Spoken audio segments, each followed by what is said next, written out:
ఆంధ్రప్రదేశ్ రాష్ట్ర విభజన తర్వాత ఏంటంట 5 ఏళ్ళు 13.5% ఈయన జీడిపి అంట. జగన్మోహన్ రెడ్డి గారిదేమో 10.32% జీడిపి అంట. అంటే ఇతనికి ఏ లెక్కలు compounded annual growth రేటా compounded annual growth CAGR ఏదో లెక్క అని చెప్తున్నాడు చంద్రబాబు నాయుడు గారు. ఆ సిఏజిఆర్ లెక్కల ప్రకారం అంట ఆయనదేమో 13 చిల్లరంట, ఈయనదేమో 10 చిల్లరంట. నాకులాగా జగన్మోహన్ రెడ్డి గారు కూడా కష్టపడితే కనుక బోళ్ళ డబ్బులు వచ్చాయి అని చెప్పి మాట్లాడుతున్నాడు. అంటే నీకు ఎలా వెసులుబాటు అయితే అలా ఫిగర్లు తీసేసుకుంటావు చంద్రబాబు నాయుడు గారు.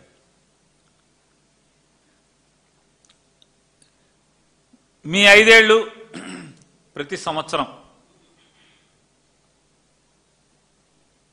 అంటే మీ జీడిపి పెరిగితే దేశం జీడిపిలో మీది ఎంత శాతం ఉండాలి కదా. ఇప్పుడు మనం పావలా సంపాదించాం అనుకోండి, మన పావలా దేశానికి వచ్చిన రూపాయిలో మనది ఎంత ఉందా, 5 పైసలు ఉందా, 4 పైసలు ఉందో రావాలి కదా లెక్క. ఆ లెక్కలు తీద్దామా? అవి వాస్తవాలు కదా వాళ్ళు వచ్చేప్పటికి. ఏదైనా యాక్చువల్ జీడిపి వచ్చేప్పటికి 3 ఏళ్ళు 4 ఏళ్ళు పడుతుంది, కనీసం 2 ఏళ్ళు పడుతుంది. ఈ సెకండ్ లెవెల్ కరెక్షన్ వచ్చేప్పటికి ఆ లెక్కలు తీద్దామా? 40 ఏళ్ళు 50 ఏళ్ళు అనుభవం అని చెప్పేటువంటి నీ ఆదాయాలు, నీ పరిపాలన, ఒక్కరోజు కూడా ముఖ్యమంత్రిగా అనుభవం లేనటువంటి యువకుడైన జగన్మోహన్ రెడ్డి గారు తన 5 ఏళ్లలో ఈ రాష్ట్రానికి ఆదాయ వనరులు ఏ రకంగా ఉన్నాయి, లేదా క్యాపిటల్ ఇన్వెస్ట్మెంట్ ఎవరిది ఎంత ఉంది, మీది ఎక్కువ ఉందా, జగన్మోహన్ రెడ్డి గారి ఇన్వెస్ట్మెంట్ క్యాపిటల్ ఇన్వెస్ట్మెంట్ ఎక్కువగా ఉందా? రండి, రేపు మాపం మా బొగ్గన రాజేంద్రనాథ్ రెడ్డి వస్తాడు, కూర్చోండి. మీరు వస్తారో ఎవరు వస్తారో రండి, మీరు రండి. చంద్రబాబు నాయుడు గారు వచ్చి కూర్చోండి, మా వాడు వచ్చి కూర్చుంటాడు, మా బొగ్గన వచ్చి కూర్చుంటాడు, లెక్కలు డొక్కలతో సహా మొత్తం మాట్లాడతాడు. ఇంత పచ్చి దగాగా నీకేది వెసులుబాటు ఉంటే, చంద్రబాబు నాయుడు గారికి ఏది వెసులుబాటు ఉంటే అది ఆ కొలమానం మాత్రమే తీసుకుంటావా? 2 సంవత్సరాలు కోవిడ్ పీరియడ్ని కూడా అధిగమించి, అంటే ఎంత దేశం అతలాకుతలం అయిపోయిన పరిస్థితుల్లో కూడా అతను 3 సంవత్సరాలు తీసుకున్నా కూడా, లేదా 5 ఏళ్ళు తీసుకున్నా కూడా, ఎంత తీసుకున్నా కూడా మీకన్నా దేశ నిష్పత్తిలో ఎక్కువే నిలబెట్టగలిగాడు,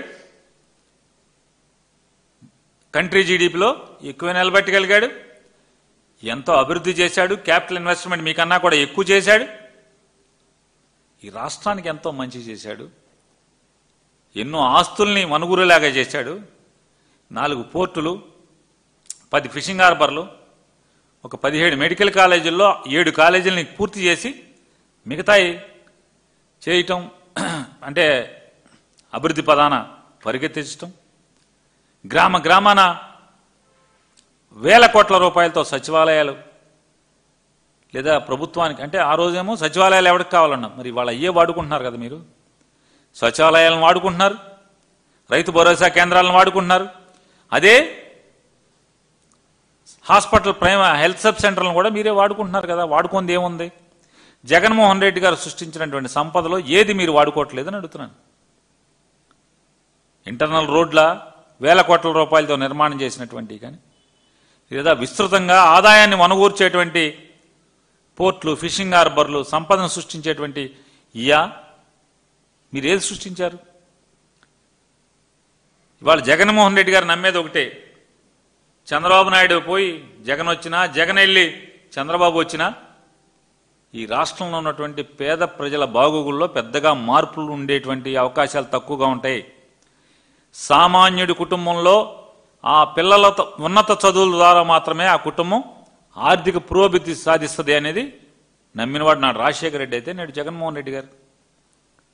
దానికోసం ఎన్ని స్కూల్స్ని మార్చి చూపించాడు, స్కూల్స్లో నాణ్యతను మార్చి చూపించాడు. మీరేం చెప్తున్నారు? ఇంత చేస్తే స్కూల్స్ అంటే ఆయన నాశనం చేస్తే మీరు బాగు చేస్తున్నారా? సిగ్గుండాలి కదా అంటున్నాను. పెద్ద వయసు 77 ఏళ్ళు 78 ఏళ్ళు వయసు వచ్చింది మీకు. ఇంత పచ్చిగా ప్రజలందరూ కళ్ళతో చూస్తున్నటువంటి వాటిని మీరు జగన్మోహన్ రెడ్డి గారు నాశనం చేశారని మీరు మాట్లాడి మీరు బాగు చేశారా? మీరు బాగు చేసిన వాళ్ళు అయితే మీకు అంత దొమ్మే ఉంటే నిన్న ఏంటి గ్రేట్ పేరెంట్ టీచర్స్ మీటింగ్ అనేది పెట్టారు కదా, ఎక్కడ పెట్టారు? ఏదైనా క్లాస్ రూమ్లో పెట్టారా? ఓ సినిమా సెట్టింగ్ వేసి ఎందుకు పెట్టుకునే కర్మ మీకు వచ్చింది? ఎందుకు వచ్చిందంటే మీరు ఏ స్కూల్కి వెళ్ళినా అక్కడ జగన్మోహన్ రెడ్డి గారు ప్రజలకి గుర్తొస్తాడు కాబట్టి.